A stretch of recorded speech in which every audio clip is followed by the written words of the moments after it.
Hello, আসসালামু আলাইকুম। কি অবস্থা ভাই বোনেরা? আশা করি ভালো আছেন। দুঃখিনী বোনের পাশে থাকতেও আপনারা সইরা যাইতেছেন। আমি কি অপরাধ করছি? আমি একটা বিধবা নারী, ঠিক আছে?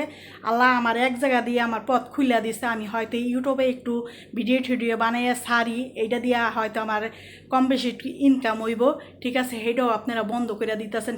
কি অপরাধ আমার এই কপালে? কি অপরাধ, ঠিক আছে?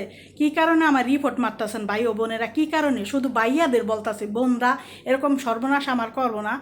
20 তারিখে একটা রিপোর্ট মারছেন আর 24 তারিখে একটা রিপোর্ট মারছেন, কি কারণে? যেই ভাইয়া এই মা আসছেন, ঠিক আছে, আপনাকে মা বুইনা আছে, ঠিক আছে? আমি তো একটা বিধবা মহিলা, ঠিক আছে? আমার পাশে আপনারা দাঁড়াইবেন আর একটা বিধবা মহিলার পিছনে লাগছেন, কি কারণে ভাই বোনেরা? কি কারণে লাগছেন? আমি কি ক্ষতিটা করছি? এইটা দিয়ে হয়তো আমার জীবনটা চলতো, ঠিক আছে? এই পথটা আপনারা বন্ধ করে দিতেছেন, কি কারণে? আপনাকে তো কোনো ক্ষতি আমি করি নাই। হয়তো আমি ভিডিও ছাড়ি, এইটাই আমার অপরাধ না? আমি তো আর কোনো গালিগালাজ করি না, কিছু করি না। আমি ভিডিও ছাড়ছি, এটা রিপোর্ট মারেন কি কারণে? কি কারণে মারেন? আর মাইরেন না, ঠিক আছে? আর সর্বনাশ করেন না, ঠিক আছে? বহু যা করছেন জীবনে, বহুত সর্বনাশ করছেন, আর মাইরেন না আমার রিপোর্ট, ঠিক আছে? ওকে, আল্লাহ হাফেজ ভাই বোনেরা, সুস্থ থাকেন, ভালো থাকেন।